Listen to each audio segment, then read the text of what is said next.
I hadn't spent a night without kids in 3 years. The most audacious form of self-care I've ever allowed myself is going to see Harry Styles. Young women who grew up listening to One Direction like Harry Styles, but he's also well-liked by parents, grandmothers, and women in their 40s. I joined the throngs of women enamored with the fast-dancing, incessantly charming man with the release of Harry's Home in the spring of last year, which recently won the Grammy for Album of the Year. I've always enjoyed One Direction and Styles' music, but before I started taking it seriously at the beginning of last year, I wasn't in the best of moods. Since the beginning of the pandemic, when I lost access to childcare and welcomed a new child into my family, I have been stuck psychologically, professionally, and emotionally. After appreciating the radio hits, I later purchased Harry's Home, and something inside of me changed for the better. I started writing more, playing around with my kids more, and organizing social events with friends. I immediately purchased tickets to 2 of Styles' most recent concerts in the Los Angeles area, which were the closest to my house in Portland, Oregon, both times without first asking my family. This was because of my newfound passion for Styles. It was a long overdue act of self-care for a stay-at-home parent who hadn't spent a night without her children in more than 3 years, and I thank Styles with giving me the confidence to do it.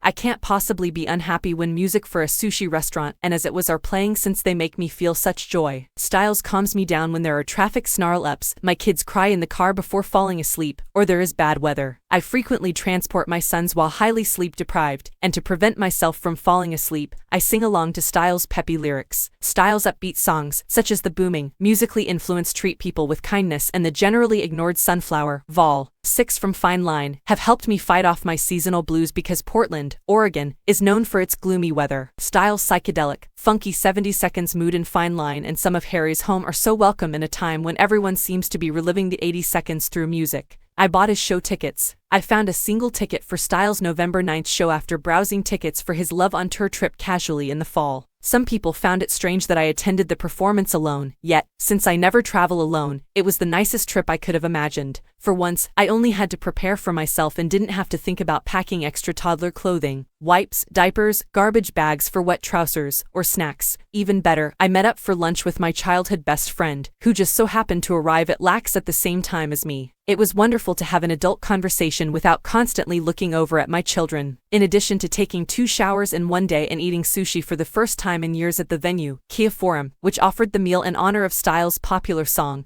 I also read my book uninterrupted on the plane. I boarded Ubers without considering car seat installation and engaged in lengthy talks with numerous other music goers. I'm not used to being unburdened, but in the context of my Harry Styles escapades, it felt so fantastic. In addition to a girl who was turning 18 at midnight and had the same birthday as Styles, I also chatted with numerous women in their 60 seconds who had come across the nation to see him. I looked around the room and saw that there didn't seem to be many women of my age attending the event. A shiver of pride came over me as I realized that, for once, I put myself first. I reasoned that perhaps the most of them had children similar to mine in age and opted to sit this one out. My husband wasn't exactly delighted with my impulsive purchase, but he realized it was vital for me to go on this vacation alone because of how much Styles had improved my life in the previous year. I jokingly remarked that it was my take on Cheryl Strayed's bestseller Wild, about her adventure trekking alone to confront her demons and buried anguish. I'm really grateful that Styles gave me license to do that not only in his presence, but also in my daily life. Styles always reminds the crowd during his concerts that they may be anyone they want for the evening.